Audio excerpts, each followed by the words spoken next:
Bonjour et bienvenue à tous dans le journal de l'économie. C'est la première cotation de l'année à la bourse de Casablanca. Vous l'aurez deviné, on parle de Total Maroc. La société a désormais sa propre valeur cotée sur le marché financier. La cérémonie de première cotation s'est tenue ce vendredi en présence des acteurs du marché. C'était l'occasion de dévoiler les chiffres concernant la souscription. Plus de 3000 personnes ont pris part aux souscriptions. Ils représentent 13 nationalités et 16 régions. Le taux de satisfaction atteint 14,9%. Quant au montant global souscrit, il se chiffre à 4,79 millions de dirhams. Les dirigeants de la société se sont montrés satisfaits des résultats de l'opération. Pour eux, cette ouverture de capital a été couronnée d'un très large succès. De son côté, la bourse de Casablanca compte sur cette entrée pour dynamiser le marché. Son directeur général a déclaré que Total Maroc va contribuer au retour de la confiance sur le marché, rappelant que la société est la filiale marocaine du groupe français Total. Dans le reste de l'actualité, la production industrielle a coûté moins cher en avril. C'est ce qui ressort des derniers chiffres du Haut Commissariat au Plan. Cette baisse des prix à la production a touché particulièrement les industries manufacturières. Leur indice a reculé de 0,3%. Ce repli s'explique par une régression de 2,4% dans la coquefaction et le raffinage. Et dans la branche des industries alimentaires, l'indice des prix s'est replié d'un léger 0,6%. Par contre, l'industrie d'habillement a vu son prix à la production augmenter de 0,7% et cette tendance haussière est également observée dans l'industrie chimique.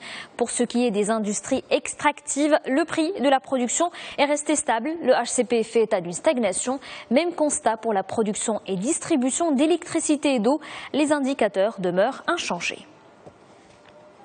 Et de l'industrie, on passe à l'agriculture. Agadir a accueilli ce week-end un symposium international sur les nouvelles tendances commerciales des fruits et légumes. Il a réuni professionnels, intervenants institutionnels et chercheurs experts. Les débats se sont penchés sur les nouveaux défis de cette filière, une filière qui contribue à hauteur de 60% des exportations agricole marocaine.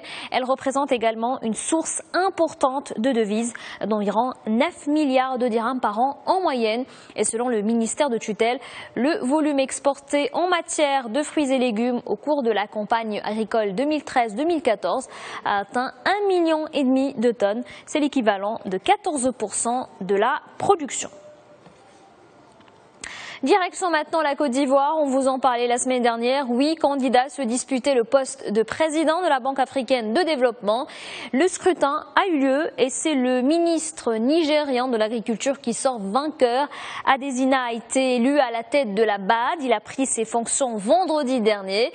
Le nouveau patron de la banque a occupé plusieurs postes liés à l'agriculture avant de devenir ministre. Et en 2013, il a été choisi personnalité africaine de l'année par le magazine Forbes, et ce pour ses réformes agricoles. Dans l'actualité internationale, l'économie américaine ne se porte pas bien. Elle a reculé de 0,7% au premier trimestre en rythme annualisé. C'est ce que vient d'annoncer le département du commerce. C'est la première fois depuis un an que le PIB américain baisse. Ce chiffre est bien au-dessous de la première estimation, une prévision qui faisait état d'une quasi-stabilité. Il faut dire que l'activité économique aux États-Unis a été plombée par un hiver plus rigoureux. Autre facteur baissier, l'appréciation du dollar qui a entraîné la chute des exportations américaines. Des grèves dans les ports ont pu également contribuer à cette contre-performance. Voilà pour l'actualité économique. Très bonne journée à tous sur notre antenne.